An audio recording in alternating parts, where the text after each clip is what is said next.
And ఇప్పుడు ఎట్లాగో exams రాబోతున్నాయి. సో ఇంకా పిల్లల మీద ప్రెషర్ ఎక్కువ ఉంటుంది. యాక్చువల్లీ వాళ్ళకు ఉండేదే సెల్ఫ్ ప్రెషర్ చాలా ఉంటుంది. అవును.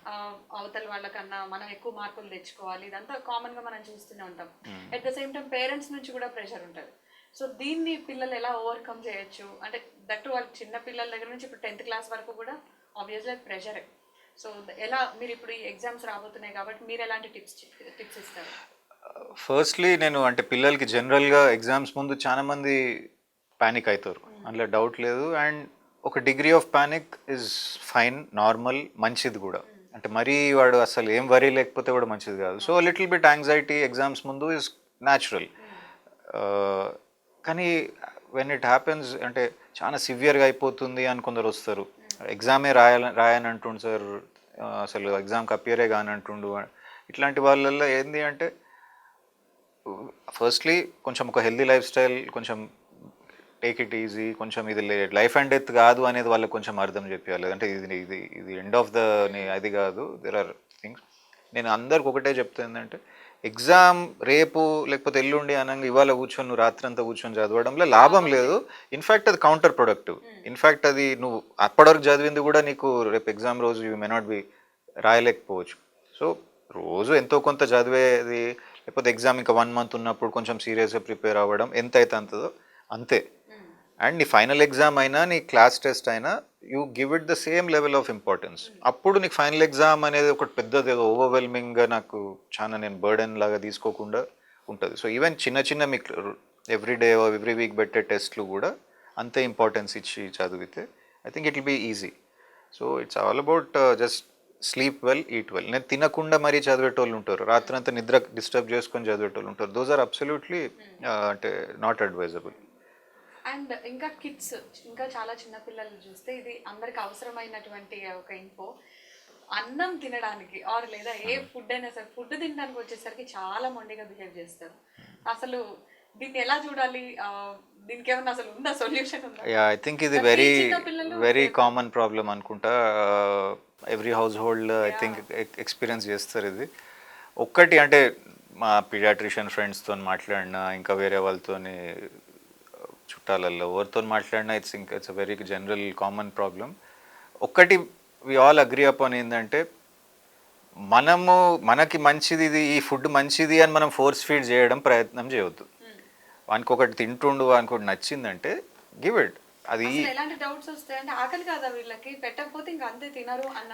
ఇంకొకటి ఏంటంటే అస్సలు తినకుండా ఉండరు, వాళ్ళకి నచ్చింది ఏదో ఒకటి ఉంటుంది, అది మనం ఐడెంటిఫై చేసి వాడు అదే తింటా అన్న 3 పూటలు అదే తింటా అన్న ఇట్స్ ఓకే ఎప్పుడన్నా ఒకసారి.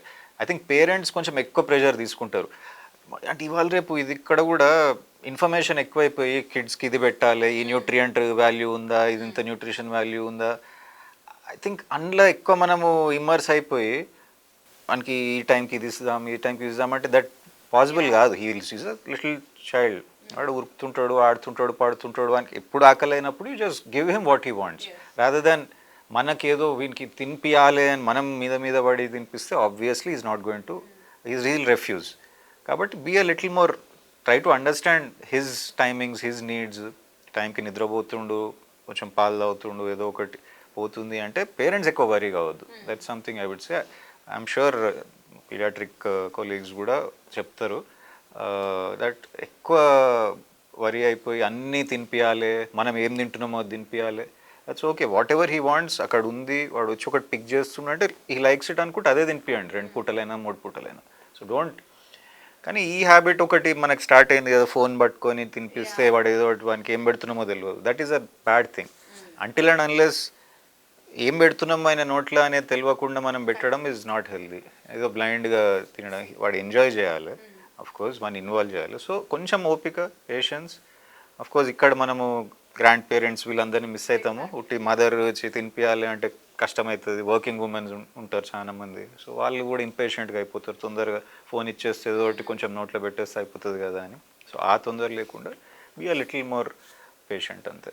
సో ఇందాక మీరు అన్నట్టు ఈ గాడ్జెట్స్ ఏవైతే ఉన్నాయో, ఎలక్ట్రానిక్ గాడ్జెట్స్ అనేవి పిల్లలకి అసలు ఇక కామన్ అయిపోయింది అనమాట. అవన్నీ కూడా ఏదో మన డైలీ పార్ట్ ఆఫ్ లైఫ్ లాగా అన్నీ మారిపోయాయి. సో ఎంతటి నియంత్రణ అవసరం ఉంది ఇప్పుడు ఉన్నటువంటి పరిస్థితుల్లో చూసుకుంటే? పిల్లలకి ఈ ఎలక్ట్రానిక్ గాడ్జెట్స్ అనేది ఎంతవరకు ఇవ్వాలి, ఎంతవరకు ఇవ్వకూడదు? ఎంతవరకు ఇవ్వాలి అనేది అంటే డెఫినెట్గా కొంచెమన్నా పేరెంటల్ కంట్రోల్ అయితే ఉండాలి. ఎందుకంటే lots of education via phone కానీ వయా ట్యాబ్లు కానీ అవుతుంది. వాళ్ళు రేపు ఐప్యాడ్లలో ఎన్నో వాళ్ళ ఎగ్జామ్ అంటే నోటిఫికేషన్స్ వాట్ ఎవర్ వాళ్ళ హోంవర్క్ అప్డేట్ చేయడం ఇట్లాంటివన్నీ. సో ఆర్డ్ వరకు డెఫినెట్గా ఇది నెసెసిటీ అయిపోయింది. కానీ దానికి మించి అఫ్కోర్స్ అంటే ఇది ఈ పిల్లల సైకాలజీ మీద ఎంత డెఫినెట్గా అవుతుంది. అంటే ఒక అడిక్షన్ డెవలప్ అయ్యే రిస్క్ అయితే చాలా హై ఉంటుంది. ఎందుకంటే రోజు ఒక టైంకి ఇంత టైం అయినా చూసుకుంటూ ఉండడం, లేకపోతే దాని చుట్టూ నేను అది చేస్తేనే హోంవర్క్ చేస్తా అని ఇట్లాంటి కండిషన్స్ పెట్టడం స్టార్ట్ చేస్తారు వాళ్ళు. దట్ క్యాన్ లీడ్ టు డెఫినెట్గా అడిక్టివ్ పొటెన్షియల్ అవుతుంది. మనం ఒక్కసారి 2-4 రోజులు ఇచ్చి 5వ రోజు ఇవ్వకపోతే వాడు ఇరిటబుల్ అయ్యే ఛాన్స్ ఉంటుంది. ఆ ఇరిటబిలిటీ వల్ల ఇట్ క్యాన్ బికమ్ వెరీ అంటే మోడ్స్ కొంచెం స్టేబుల్ ఉండడం కష్టమవుతుంది. అండ్ దే బికమ్ ఎక్స్ట్రీమ్లీ మన పేరెంట్స్కి ఆర్గ్యుమెంట్ డెవలప్ కావడం, పేరెంట్స్ పైన కోపం డెవలప్ కావడము, పేరెంట్ ఏదో అన్నప్పుడు వీడు అంత అంటే కుంగిపోవడము, డిప్రెస్ కావడము. సో ఎస్, అన్నిటికన్నా ఎక్కువ మాత్రం స్లీప్ డిస్టర్బ్ అవుతుంది.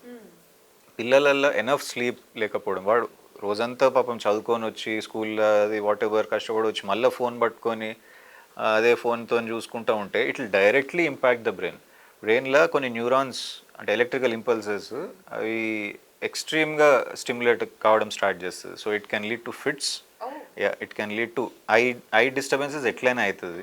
బ్రెయిన్ ప్రాబ్లమ్స్ డెవలప్ అవుతాయి, మెమరీ ప్రాబ్లమ్స్ డెవలప్ అవుతాయి, స్లీప్ ప్రాబ్లమ్ డెవలప్ అవుతుంది. స్లీప్ కరెక్ట్గా లేకపోతే వన్ నెక్స్ట్ డే డల్ అయిపోతుంది. So concentration difficulties. సో ఒకదాని తర్వాత ఒకటి link, excess use of gadgets.